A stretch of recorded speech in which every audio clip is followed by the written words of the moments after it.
Look at him, eating whatever he wants, never gaining a pound, while I'm stuck with the boring special and can't lose an ounce. How's your lunch, man? Amazing. Yours? So good. Oh, I'm so happy for you. Cool, buddy. Weight loss isn't fair, but Mochi Health is. The affordable GLP-1 source that can fix your frustration with food. So, same time next week? No! Definitely. And your friends. Learn more at joinmochi.com. Mochi members have access to licensed physicians and nutritionists. Results may vary. You know that thing where you get an amazing pair of shoes at a really great price and want to tell everyone about it? Yeah, so do we. Here at Designer Shoe Warehouse, we'll give you something to brag about. Like the latest styles from brands you love, or the trends everyone's obsessing over, or shoes that make you feel like, well, you. So go ahead, show off a little. Find shoes that get you at prices that get your budget. Head to your DSW store or DSW.com today. DSW, let us surprise you. Voices for Justice is a podcast that uses adult language and discusses sensitive and potentially triggering topics, including violence, abuse, and murder. This podcast may not be appropriate for younger audiences. All parties are innocent until proven guilty in a court of law. Some names have been changed or omitted per their request or for safety purposes. Listener discretion is advised. My name is Sarah Turney, and this is Voices for Justice. Today I'm discussing the suspicious death of 18-year-old Kaysera Stops Pretty Places.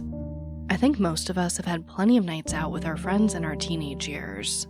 In Phoenix, I spent more summer nights than I can count hanging out at random houses with friends and a lot of people I didn't know. Most of these nights ended up with drunk kids getting into a fight. Other times, it was the cops that broke us up. We'd run scrambling over fences, hiding in bushes, under cars, or whatever else we could find if we couldn't run fast enough. I'm sure a lot of you have experienced this at least once, or know someone who did. So I have a question. Have you ever heard of a story of a kid that ran from the cops, jumped a fence, and then just laid down and died? Well, that's exactly what authorities said happened to 18-year-old Kaysera Stops Pretty Places in August 2019. She was at a party, hanging out with some people in front of a house when a cop drives by. They all go running, and everyone makes it out alive, except Kaysera. Kaysera is found days later in a backyard just a few houses away, and this house faces a very busy street with just a chain-link fence separating the backyard from the main road. Cause and manner of death, undetermined. This is the case of Kaysera Stops Pretty Places. On Saturday, August 24th, 2019, Kaysera Ruth Stops Pretty Places was visiting her Aunt Priscilla in Hardin, Montana. Kaysera had just turned 18 on August 14th, so she wanted to go out and celebrate with her friend Nakia and her cousin Isabella, who lived with Priscilla. Now, a lot of what we know about this night comes from Nakia, who spoke to Showtime's Murder and Bighorn documentary series. Nakia said that she, Kaysera, and Isabella waited until it was nighttime, then got ready to go out. Isabella mentioned that her boyfriend Natosi could get them some alcohol, so they decided to go to his mom's place, which was on nearby Rangeview Drive. After they went to Natosi's, they started drinking. At some point, Nakia could hear Isabella and Natosi having a heated argument. Natosi then grabbed Isabella, who kept trying to pull away, but Natosi wouldn't let her go. That's when Kaysera intervened, telling Natosi to leave Isabella alone, that she didn't have to stay. That's the kind of person Kaysera was, a protector. Now at this point, it's obviously bad news, so Kaysera, Isabella, and Nakia leave the house. But Natosi runs after them, asking Isabella to stay. While standing at the edge of Rangeview Drive in front of a house, Isabella and Natosi continued fighting. Suddenly, Nakia and Kaysera hear the sound of a car unlocking. Then a police car passes by. Because most of them were drinking underage, they all scattered and lost sight of each other. Nakia hid under a truck and waited there for a while. Eventually, Isabella called out and asked where Kaysera was. Nakia said that she didn't know. They yelled out for Kaysera, but received no reply, and they couldn't see her anywhere, so they began walking back towards Natosi's house. As they got close, they saw him pulling out of the driveway. When he noticed them, he sped up and started chasing them in his truck.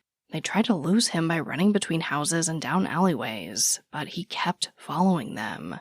But they did manage to lose him by going around a house and hiding in some bushes. As they watched him drive by quickly, seemingly searching for them, they could tell he was headed back to his house. At this point, Isabella starts crying, saying that she's scared and she wants to go back. And even though they can't find Kaysera, they figure that she'll probably just go back home. Isabella and Nakia then make their way back to Priscilla's house, but Kaysera isn't there. Nakia sat on the porch waiting for Kaysera to return, but she never did, so Nakia eventually just headed home herself. The following day, August 25th, Kaysera was supposed to meet up with her mom. They had plans to go to North Dakota to see a relative, but no one was able to get a hold of Kaysera. Multiple people texted and called her, but there was no answer. And this was really unlike Kaysera.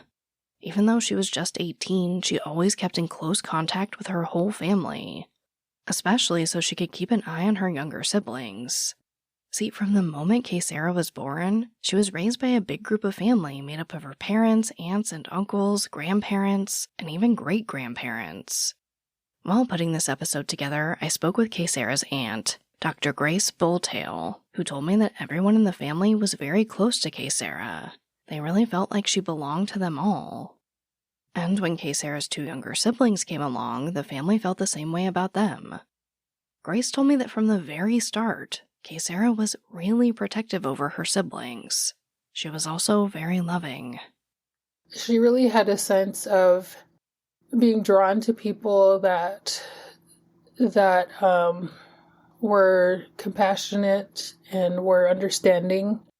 And, I realized that right away. And she had that quality in herself. She was just very loving. And, despite what she was going through, she was still very, very upbeat. She didn't let that get to her, in terms of how she treated other people. And, I admired that, and I always recognized that in her, and, just really wondered where she got that from, that she was so loving and protective of other people. Eventually, Grace moved out of state for her job. Kaysera and her siblings moved in with her grandma Yolanda on the Northern Cheyenne Reservation. By the summer of 2019, Kaysera was planning for her future. She was going to attend her senior year of high school in Missoula, where her mom was living. Kaysera was really looking forward to being able to live with her mom while finishing school. She was also making big plans for what she'd be able to do as an 18-year-old. She couldn't wait to get a full-time job, be independent, and make her own decisions. But before she could begin her senior year, Kaysera went missing. Insurance isn't one size fits all. That's why customers have enjoyed Progressive's Name Your Price tool for years now. With the Name Your Price tool, you tell them what you want to pay, and they'll show you options that fit your budget. So whether you're picking out your first policy or just looking for something that works better for you and your family, they make it easy to see your options. Visit Progressive.com. Find a rate that works for you with the Name Your Price tool. Progressive Casualty Insurance Company and Affiliates. Price and coverage match limited by state law. This episode of Voices for Justice is sponsored by Chewy. If you have pets, you probably know about Chewy, and you also know that when they say that they have everything you need to keep your pet happy and healthy, they're not messing around. To keep them happy, Chewy has over 100,000 products from all the brands my pets love at prices I love. To keep them healthy, Chewy offers pet prescriptions, pet insurance, telehealth vet visits, and they're even rolling out vet clinics across the country. I've been shopping with them for a very long time. And in addition to the auto-ship feature that gets the dog's food to them every single month, I also love to experiment with different treats. But I'm a bit picky. For me, it has to be high quality with simple ingredients. I recently picked up treats from Shepherd Boy Farms that are 100% just chicken breast. Popcorn and Heber are already obsessed. Chewy has everything you need to keep your pet happy and healthy. And right now, you can save $20 on your first order and get free shipping by going to chewpanions.chewy.com/SarahEturney. That's chewpanions.chewy.com/SarahEturney to save $20 on your first order with free shipping. chewpanions.chewy.com/SarahEturney. Minimum purchase required. New customers only. Terms and conditions apply. See site for complete details. According to Kaysera's family, on the day after Kaysera didn't come home with her friends, Kaysera's Aunt Priscilla tried to file a missing person report with Bighorn County Police, but she wasn't able to. They said that because Kaysera was 18, there was a waiting period before a report could be made. Priscilla would later find out that this information was wrong. There was no waiting period. With no help from police, Kaysera's family continued reaching out to Kaysera's friends to see if maybe they heard from her, and no one had. On August 27th, days after Kaysera was last seen, Priscilla met with Bighorn County investigator Jeremy Middlestead to report Kaysera missing. She later told Showtime that Middlestead didn't give her a form to fill out. Instead, he just jotted down information on a notebook that he kept in his pocket. Priscilla told Middlestead that Kaysera had been at 23-year-old Natosi's house, and that he'd been buying alcohol for Kaysera and her friends. She also reported what Kaysera was last seen wearing: a black sweatshirt, tannish pants, and black sandals, and her hair was in a bun. And like we've heard so many times before, according to Kaysera's family, law enforcement told them there was no need to search for Kaysera. She'd just be out partying somewhere. Following this meeting, the Bighorn County Sheriff's Office continued to basically do nothing to investigate Kaysera's disappearance, or even spread the word that she was missing. They didn't release a statement, alert the public, search for Kaysera, or even meet with her family or the people Kaysera had last been seen with. And before they could even search for her, Kaysera was found. On August 29th, a Hardin resident was out jogging when they passed by a pile of debris in the backyard of a home at Mitchell and Rangeview Drive. This is just a few houses down from where Kaysera and the rest of the group were drinking the night Kaysera went missing. The jogger did a double take and realized there was a body in the debris. They called 911, and authorities responded within minutes. According to Kaysera's family's website, soon after this jogger discovered Kaysera, Priscilla got a message from a co-worker saying a body had been discovered close to where Kaysera had last been seen. So Priscilla goes out to the location and tries to identify her body, but she was turned down. She then asked if the body could be Kaysera, but the officer on the scene wouldn't even acknowledge that it could be. The family believes the police knew that they had discovered Kaysera's body, but instead of notifying Priscilla or any other family member, they transported her body to the state crime lab in Billings under the name Jane Doe, and no information was provided to the media that a body had been found. Now, because the family was unsure if this was Kaysera at the time, they just continued their own search for her. Despite repeated attempts to get in touch with authorities, they were met with silence. The family even traveled 110 miles each way in their daily attempts to gather information, but the police just wouldn't budge. On August 31st, the family again heard that the body found was possibly Kaysera's. Kaysera's grandmother, Yolanda, was told that a family member read on Twitter that the body found in Hardin on August 29th was a 17-year-old Stops girl. But this was just a rumor at this point, and there was still no contact from authorities. The following day, Kaysera's mother, Geraldine, and her Aunt Priscilla went to the only funeral home in town, which was also owned and operated by the Bighorn County coroner, Terry Bullis. They were just trying to see if the body found was Kaysera's, and according to the family, they were told that the body was not hers. So based on that information, Kaysera's family continued looking for her. They searched for another 11 days until September 11th. That day, Priscilla called Yolanda to tell her Kaysera had finally been identified. Her body was at the Montana Department of Justice Crime Lab in Billings. When we first learned that Kaysera was identified, well, first of all, I was in shock. And I assumed that law enforcement was looking into where she was, that they would have already done a lot of the things that we would expect that law enforcement would do, and that they would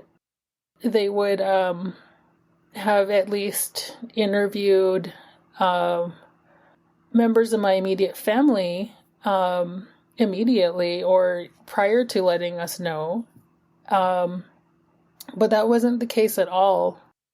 After hearing that Kaysera had been found, Coroner Terry Bullis met with Kaysera's mother, Geraldine. She said the family wanted to use a funeral home in Billings, but as the owner of his own funeral home, Bullis wasn't okay with that, and basically made the family use his funeral home, which is obviously a huge conflict of interest. Even though Geraldine was not Kaysera's guardian, Bullis continued talking to Geraldine about Kaysera's arrangements, and Bullis told Geraldine that in order for Kaysera to be returned to the family, she had to be cremated. There was no other option.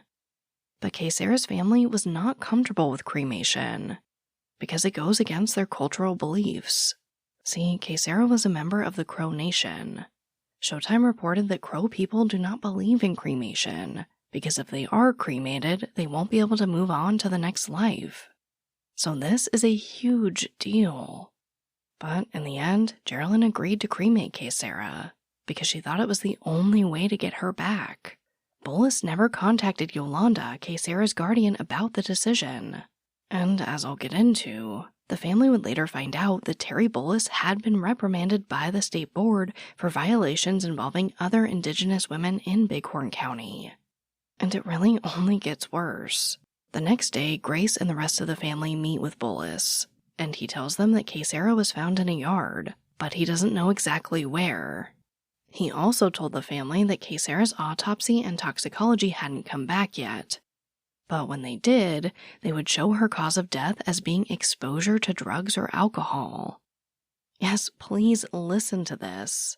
Not only did Bullis knowingly lie to this family about their options for Kaysera's remains, but he has now preemptively told her family her likely cause of death based on almost nothing.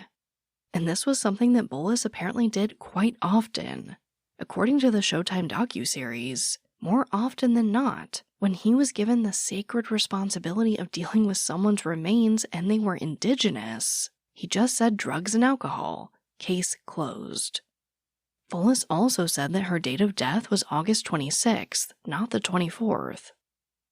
Bullis told the family that the autopsy report would take another 3 to 4 weeks to be completed, and that her death certificate would be pending until the report was received.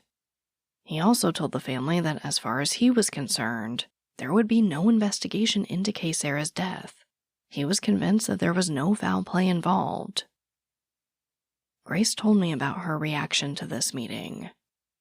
I was completely in shock, and I think that's when I realized that the extent of how, just being in shock and just feeling like everything was everything was wrong in the universe, that we weren't going to find out what happened, and that we would really have to figure this out ourselves, on top of processing everything in that moment. After this meeting with Bullis, Kaysera's grandmother Yolanda, her father Alan, and other family members tried to visit the location where Kaysera's body had been discovered, but there was no crime scene tape or anything else to say where she'd been located. After a few days, family members were finally able to find the spot where Kaysera's body had been discovered. And they were shocked to find out that the yard was located off one of the busiest streets in town. A car drove by every 30 seconds, and there were lots of joggers and dog walkers. So, of course, The family didn't understand how no one had seen Kaysera lying there for days. And I don't either. When I spoke to Grace, she said the owner of the house where Kaysera was found kept really good care of his lawn. Just in general, he kept it pretty tidy. Grace further pointed out that the yard is enclosed by a chain link fence. It wasn't like she was hidden away by any means.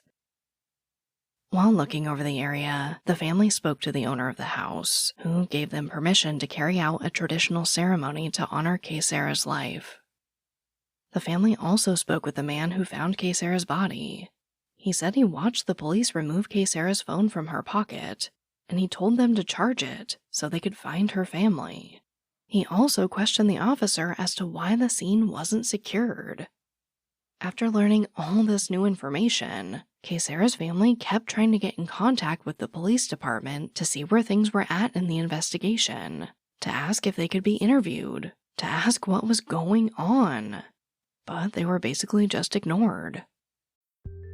This episode of Voices for Justice is brought to you by Quince. I've been trying to be more intentional about what I wear each day. I'm leaning into pieces that feel effortless, comfortable, and still put together, and Quince has been my go-to. The fabrics feel elevated, the fits are flattering, and everything just works without overthinking it. They use premium materials like 100% European linen, organic cotton, and ultra-soft denim. And the best part? Everything is priced 50 to 80% less than similar brands. They work directly with ethical factories and cut out the middlemen, so you're paying for quality and craftsmanship, not brand markup. I recently just ordered their tiered linen dress, of course in black. I wanted to pair it with one of my favorite pairs of brown wedges. The problem was, I didn't have a brown purse, so I got that from Quince too.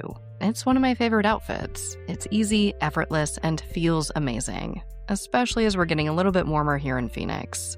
Refresh your everyday with luxury you'll actually use. Head to quince.com/justice for free shipping on your order and 365-day returns. Now available in Canada too. That's QUINCE.com/justice for free shipping and 365-day returns. Quince.com/justice.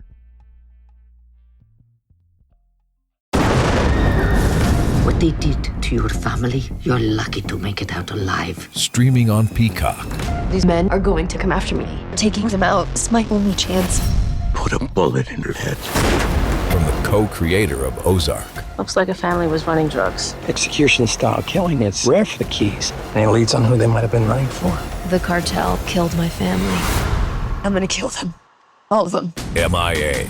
Streaming now. Only on Peacock. They weren't giving up, though. They announced a $5,000 reward and continued fighting for answers. On September 16th, 5 days after Kaysera's body was officially identified, Yolanda reached out to the Deputy Attorney General to ask for more information on Kaysera's missing person report. She explained that the family tried to report Kaysera missing on the 25th, but they were told they needed to wait because it hadn't been long enough. The Deputy AG told Yolanda that Montana does not have a waiting period for a missing persons report, and that a person under 21 is considered a child, so Kaysera should have been listed as a priority. And you guys, it only gets worse. The Deputy AG told Yolanda it would take a few days to find the information on Kaysera's report, but they couldn't find it. There was no missing child report filed for Kaysera, and she was not in the missing persons database. Now, a lot is happening at once. The family is digging for information, and they're still waiting for Kaysera's remains. Later that same day, Yolanda went to Bullis Mortuary for Kaysera's visitation. According to Kaysera's family's website, when Yolanda arrived, she was told that Kaysera's remains were not there yet. Terry Bullis's sister said that they would arrive in 45 minutes, and made a comment about how the body had to be taken back to the crime lab by police escort. Now, because the police hadn't spoken to the family, Yolanda had no idea what that comment meant. And Kaysera's remains were not at the funeral home within 45 minutes. The family was then told that the remains wouldn't be there in time for the visitation, and they may not be there for the funeral the next day. But her family stood their ground and didn't leave. Finally, at 5:30 p.m., they arrived. Her family continued their fight for answers. they brought notarized requests to the Bighorn County Attorney's Office for all reports regarding Kaysera's case, but they weren't given access. Now, I think most of us can understand how some of these reports aren't released when there's a pending investigation. But according to everyone they're talking to, this is an open and shut case, so I totally understand her family's frustration. The family also contacted the Billings Gazette to ask why there hadn't been any media coverage on Kaysera's case. At this point, there hadn't even been an article talking about how a body had been located. The journalist the family spoke to apologized and said she had no idea a body had even been found. The Bighorn County Sheriff's Department hadn't told them anything, despite the fact that the Gazette called them daily for updates. While they're getting this media attention, of course, Kaysera's family is continuing to fight for answers from authorities. Attorney Mary Catherine Nagel started representing Kaysera's family. Only with Mary's help was the family finally able to just meet with authorities. And I just want to repeat that. It took a lawyer getting involved for authorities to even meet with Kaysera's family. Multiple meetings occurred on September 19th, more than a week after Kaysera had been officially identified. For one of these meetings, Yolanda, Alan, and other members of the family met with the investigating officer, Captain Mike Fuss of the Bighorn County Sheriff's Office. And according to Kaysera's family, Captain Fuss was confused as to who they were. He thought they were wanting to talk about a cell phone that was found near the site.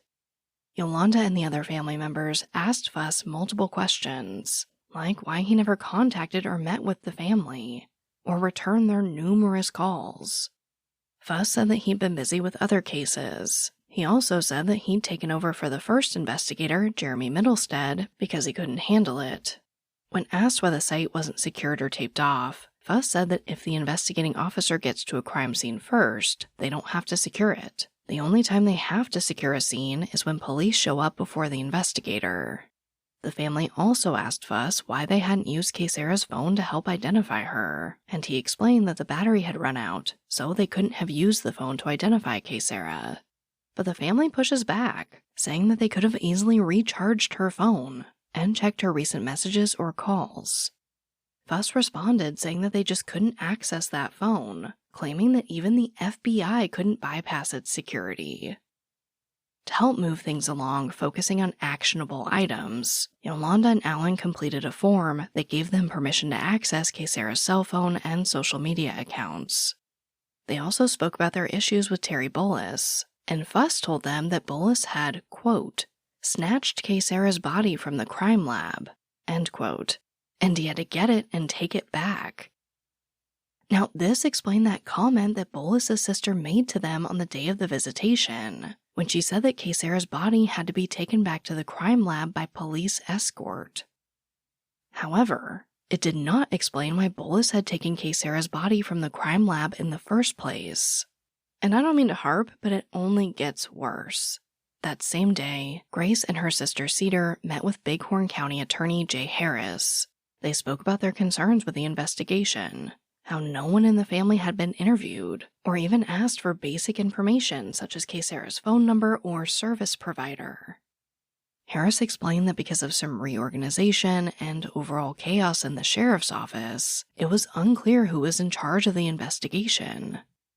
But they keep pressing, they keep asking questions. Grace asked Harris if law enforcement was looking into Kaysera's social media accounts for any possible evidence, but she never got a clear answer. Grace and Cedar then had to insist that Harris look through Kaysera's phone records and contents. Basically insist that they investigate. Before the meeting was over, Grace and Cedar brought up their concerns about Coroner Terry Bullis, and how he told the family that Kaysera's death was due to exposure to drugs or alcohol. And Harris basically told them that's what Terry Bullis does. That he has a history of quickly deciding a person's cause of death was exposure to alcohol and natural causes. Now, I want to give this family so much credit for not losing their minds during this meeting. I don't know if I would have been able to keep my cool. But their only option was to move forward. Could AI help you do more of what you love? Workday is the AI platform for HR and finance that actually knows your business. We help you handle the have-to-dos so you can focus on the can't-wait-to-dos. It's a new Workday. Zootopia 2 has come home to Disney+. Let's go! Get ready for a new case. We're gonna crack this case and prove we're the greatest partners of all time! New friends. You are... Gary the Snake. And your last name? The Snake. Dream Team.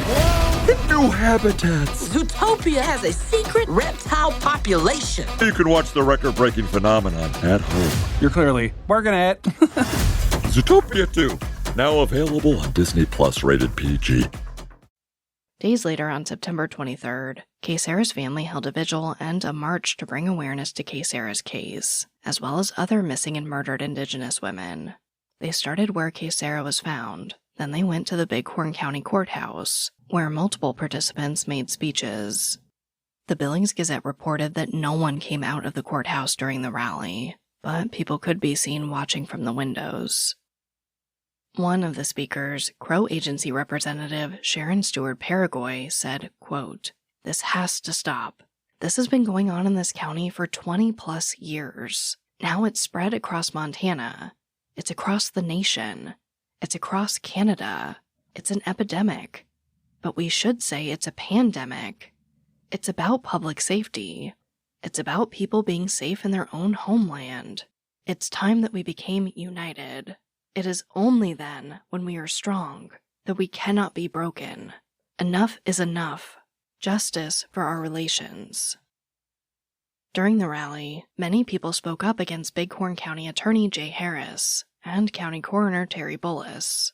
Kaysera's family said that both Harris and Bullis weren't doing enough in the investigation and weren't taking it seriously. Kaysera's uncle QJ said it seemed like authorities were trying to sweep Kaysera's death under the rug. He said, quote, "Everybody's still really in the dark. We don't feel like we're being treated like people." After the rally, Kaysera's family kept trying to obtain case reports and documents related to Kaysera's death, but each time they requested help from a staff member, they were told to ask a different person. They were basically being given the runaround at every single turn. At this point, Kaysera's family had lost confidence in the investigation. After a lot of effort, they were able to schedule a meeting with Bighorn County Sheriff Big Hair and his undersheriff.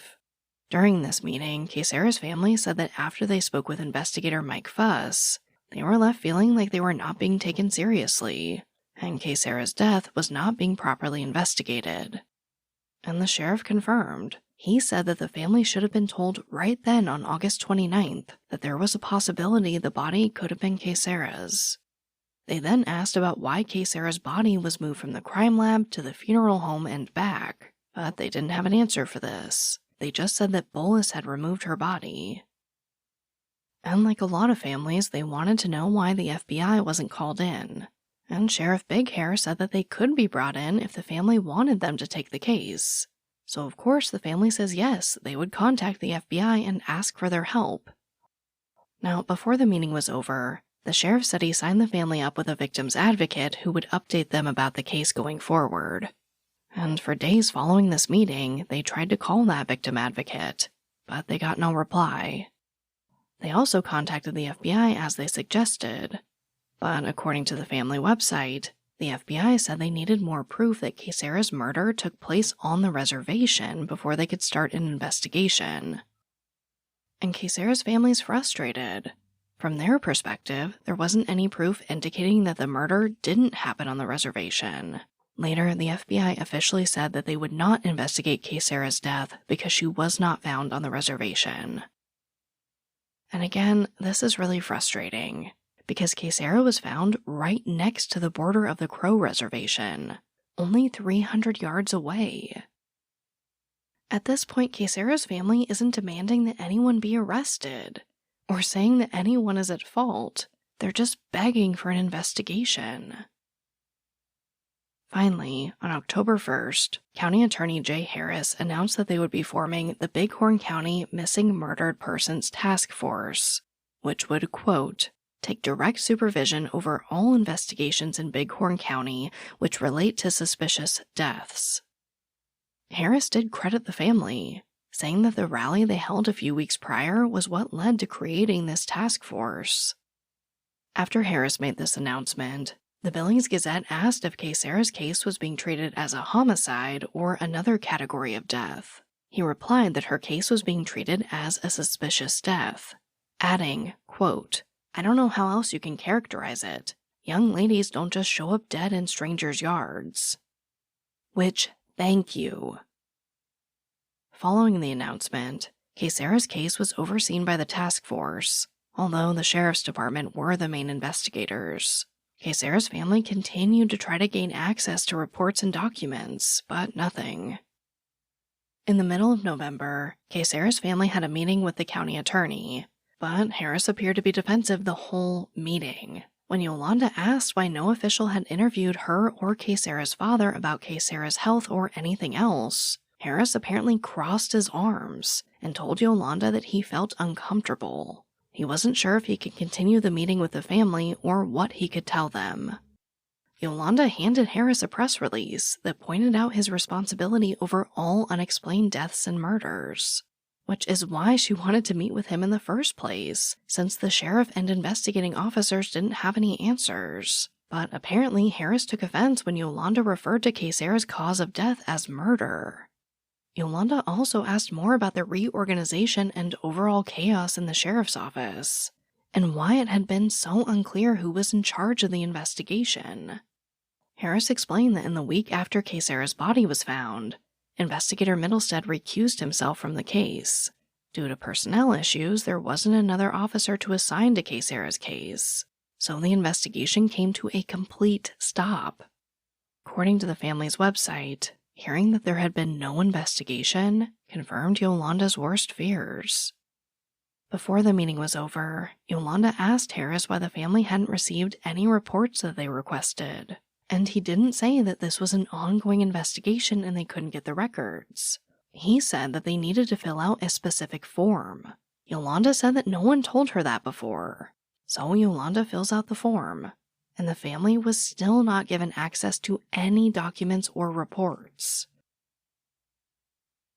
In mid-December, Kaysera's Aunt Grace spoke to Terry Bullis. She asked Bullis about the status of the coroner's report, and he said that Harris had taken over all aspects of Kaysera's case, and that it was now out of his hands. Grace also asked Bullis if it was true that he told Geraldine that Kaysera's remains had to be cremated for her to be returned to her family for burial, and Bullis admitted that he did say that. When Grace asked if that was the only way, he said, quote, "It was the simplest and easiest way." The family attorney later told Showtime that because Bullis had Kaysera's body cremated without her guardian's permission, she filed a complaint to have Bullis's mortuary license revoked. However, Montana commissioners ultimately decided he didn't do anything wrong. He just, quote, "didn't ask for permission in the best way possible." Following the meeting with Bullis, Grace and other family members continued to try to get answers. At this point, they didn't have a death certificate, autopsy report, or any type of investigative report. It had been months since Kaysera was found dead, and the family knew nothing. They had no idea how Kaysera died, when she died, if investigators spoke to the people she'd last been seen with, or anything else. And now at this point, multiple media outlets tried to get information on Kaysera's death as well, but law enforcement wouldn't budge. The individual who served as undersheriff when Kaysera passed away gave an interview to Showtime. He revealed that he left his position at the sheriff's office and relocated out of state. He said that had he still been working for the sheriff's office, he would not have agreed to the interview. He explained, quote, "The Bighorn County Sheriff's Office would have retribution against you if you spoke up. They'd just make your life hell. You'd have to move." By mid-January, the Billings Gazette was able to obtain limited information about Kaysera's case. They reported that her death investigation was still open and active, and that medical examiners had been unable to determine her cause and manner of death. There'd been no clear sign of an injury or any natural disease. While some possible causes of death had been ruled out, Neither the autopsy nor the toxicology report were able to provide a definitive reason for Kaysera's death. The Gazette further reported that Kaysera's family felt like investigators should be treating Kaysera's death as a murder. They were, of course, frustrated that after 5 months, they still didn't have access to the autopsy results. Her family spoke in front of government agencies, held vigils, protests, and more, and nothing was done to help Kaysera or her family. They felt like they had no other choice but to take the investigation into their own hands. And this proved to be a difficult task, as many locals seem uninterested in helping. There's just such a sense of apathy in this town, about anything that goes on, about crime. When we were there, every time we go to that area, there's usually someone that, there's hostility towards us. People like yell at us, go home. And, it's like, well, do you want to have killers living around you? Like, is that better than finding out who did this? There's just such a sense of, they don't care. They don't want to be bothered. I don't know. I mean, if this happened in my neighborhood and a family showed up, I would go and support them. I don't get it. And there have been those neighbors. There have been those neighbors that, live a little bit further away, but they come out to support people in town. But that's just how things are. That's just how things are in this town. Despite their obstacles with locals, Kaysera's family was able to gather some information, which they passed along to the Bighorn County Sheriff's Office, FBI, and the Montana Department of Justice. But these organizations didn't really do anything with this information. And then, it's almost a year since Kaysera was found, and the family still didn't know much of anything. On August 14th, 2020, Kaysera's 19th birthday, her family held a rally where they called for justice. The family attorney addressed the crowd, quote, "Shame on local and federal law enforcement for doing nothing. It has been a year. Evidence has been ignored. Suspects have been allowed to walk free unquestioned. Search warrants have not been executed. This is inexcusable. It is time to let the Department of Justice, FBI, and the Bighorn County Sheriff's Office know that we hold them accountable." Grace also spoke to the crowd, stating, quote, "We have been ignored. We have done all that we can possibly imagine to convince law enforcement to investigate the murder of my niece. On this day that should have been her 19th birthday, my family is asking for the support of our friends and allies across Indian country and all of the United States to stand with us and demand justice for Kaysera." Grace and the family attorney announced that from August 24th through September 11th, they would be asking the public to join them in writing letters to public officials and law enforcement, demanding justice for Kaysera and her family. Unfortunately, it would be almost another full year before the family got any answers. On August 13th, 2021, County Attorney Harris released a 4-page report on the investigation into Kaysera's death. The purpose of the report was to, quote, "help ensure public confidence in the local criminal justice process and provide understanding as to why a criminal prosecution has not been initiated, nearly 2 years following the tragic discovery of the remains of Kaysera." Here's what they released. The report started with a summary of what happened when Kaysera went missing. According to what witnesses told authorities, at around 3 a.m. on August 25th, Kaysera, Isabella, Nakia, and Natosi were hanging outside a home on Rangeview Drive when an argument broke out.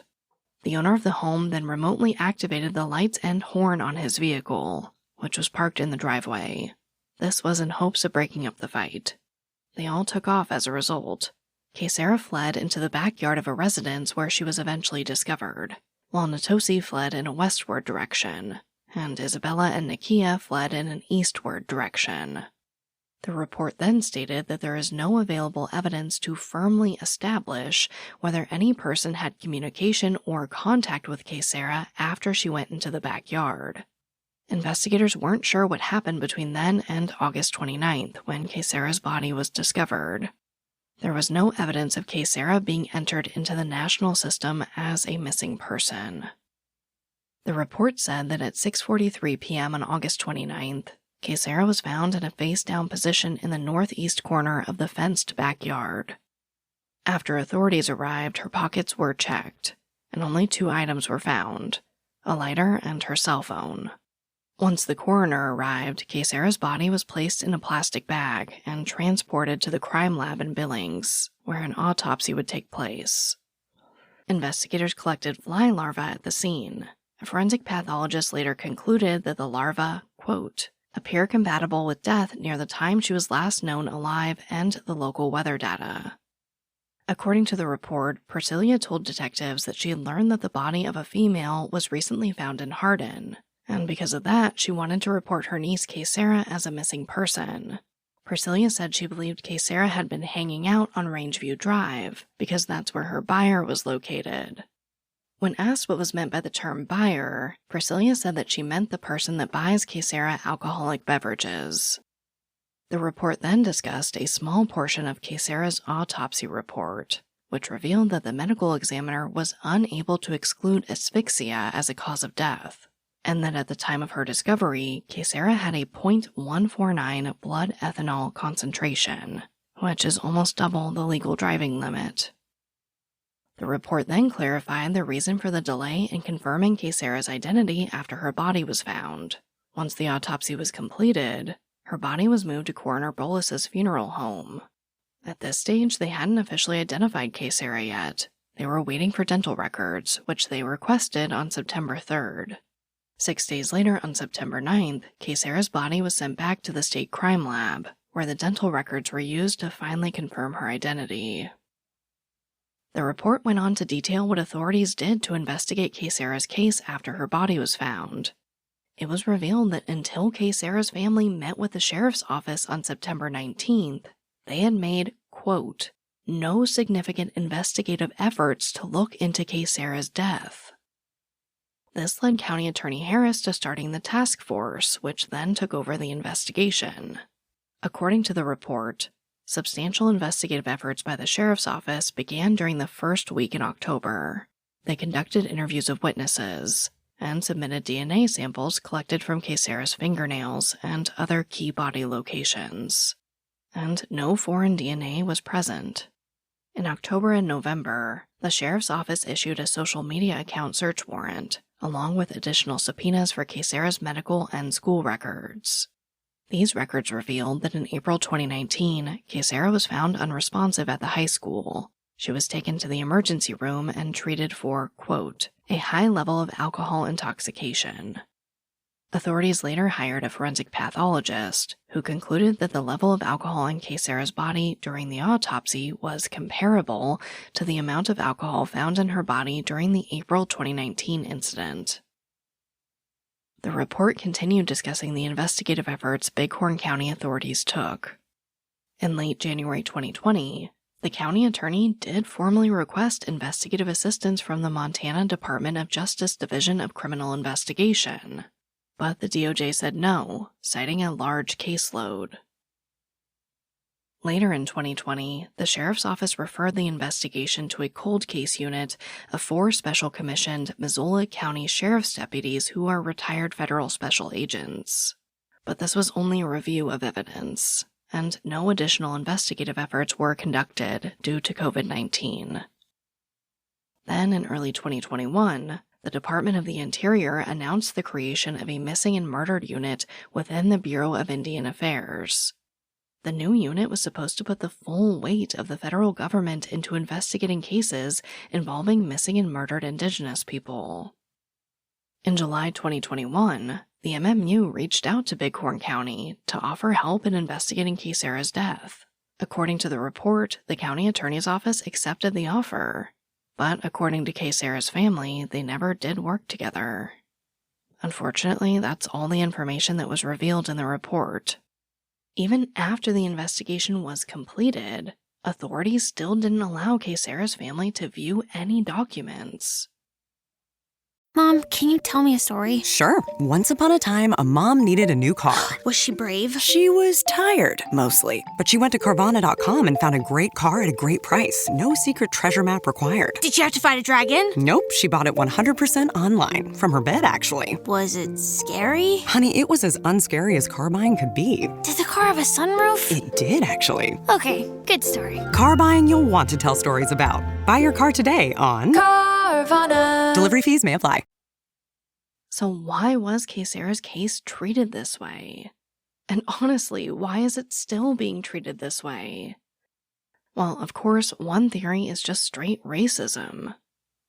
But let's look at some other theories as well, which of course I'm not posing as excuses, because I don't think there is any good excuse ever to not fully investigate a suspicious death. But here we go. One theory is that because Kaysera had been reported missing once previously, the police just took her case less seriously. According to authorities, the Bureau of Indian Affairs reported Kaysera missing on July 5th, 2019. I asked Grace about this, and she told me that Kaysera was working in Missoula and just wasn't checking in with her grandma. She said it wasn't anything the family was concerned about, and that those circumstances were nothing like the ones from August 24th.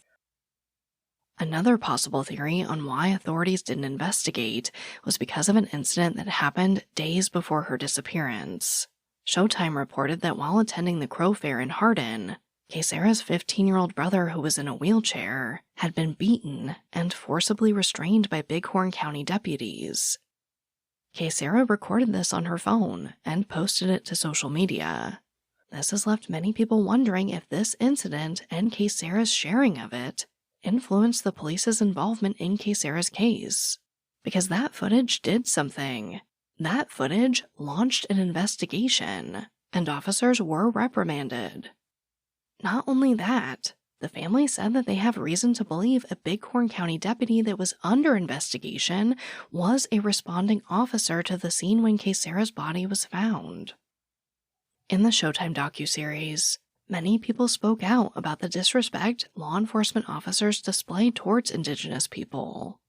The family attorney explained to Showtime that often in towns on the border of reservations like Hardin, there are police officers and sheriffs who just don't value Indigenous lives.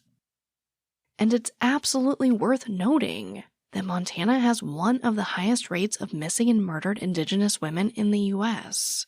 While Indigenous people represent 6.7% of Montana's population, they account for 26% of the state's missing persons. They're also 4 times more likely to be murdered in Montana than white people. In the end, there are many questions left unanswered in this case.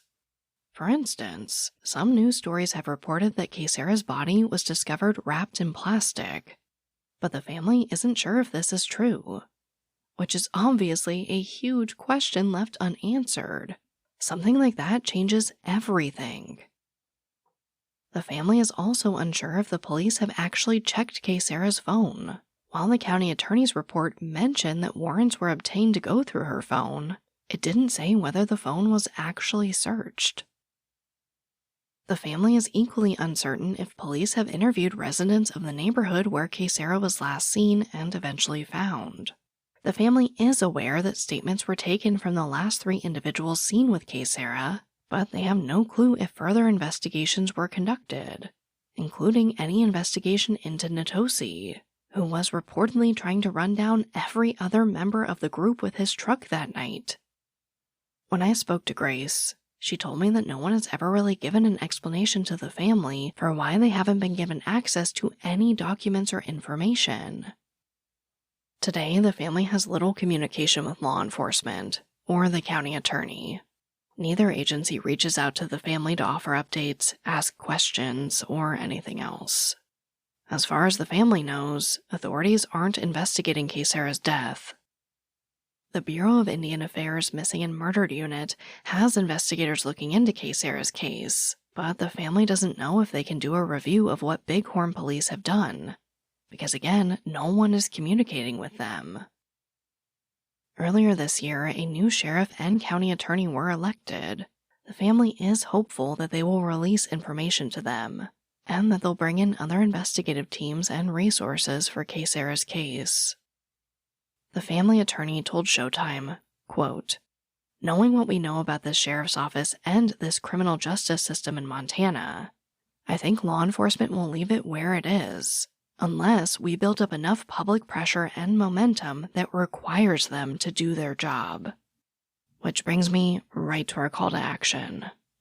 Yeah, we do have a couple of calls to action that we have organized. So we have a petition on change.org that is calling for justice and for an actual investigation that has received a large number of signatures, but we're still keeping that up because we haven't had any official response from the Department of Justice or any of the state law enforcement on that. So that's something that that we're still asking people to go and sign.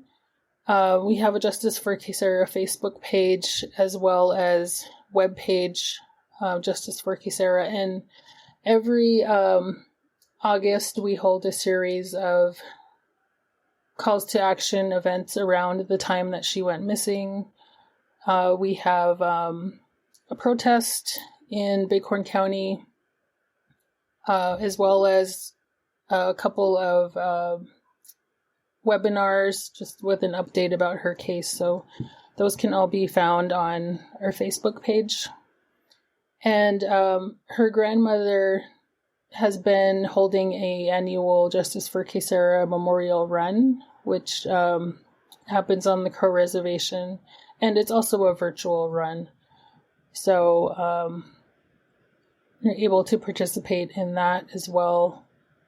But I would just urge everyone who is interested in helping the movement in general, the missing and murdered Indigenous women's, people's, relatives, movements, to really just support any type of policy that is being pushed through at your state. There's usually a task force, some type of bill, some type of federal bill that is being supported and pushed through legislation, and to support those, to support the representatives that are leading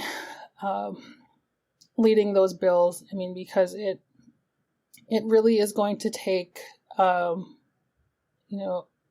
federal initiatives, resources, and a national awareness to start to address this crisis. You can find information about all of this at justiceforkaysera.org. Of course, I will link the website in the show notes. Please take a moment to at least share Kaysera's picture and share this episode. Media pressure really can move mountains. As a reminder, 18-year-old Kaysera Stops Pretty Places disappeared in the late hours of August 24th or early hours of August 25th, 2019. She was last seen on Rangeview Drive in Hardin, Montana, very close to the border of the Crow Reservation. On August 29th, Kaysera's body was discovered in the same neighborhood. Anyone with information is asked to contact Bighorn County investigators at 406-665-9780. But, as always, thank you, I love you, and I'll talk to you next time.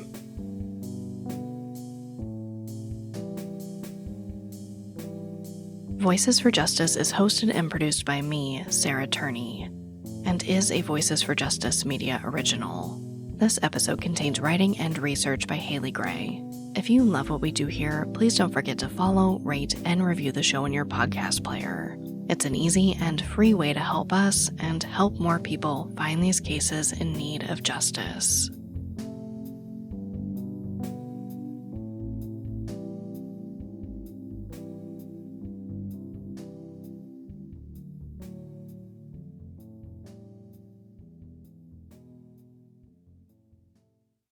Starting a business can seem like a daunting task, unless you have a partner like Shopify.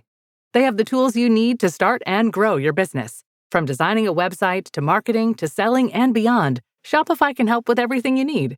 There's a reason millions of companies like Mattel, Heinz, and Allbirds continue to trust and use them. With Shopify on your side, turn your big business idea into... Sign up for your $1 per month trial at shopify.com/special offer.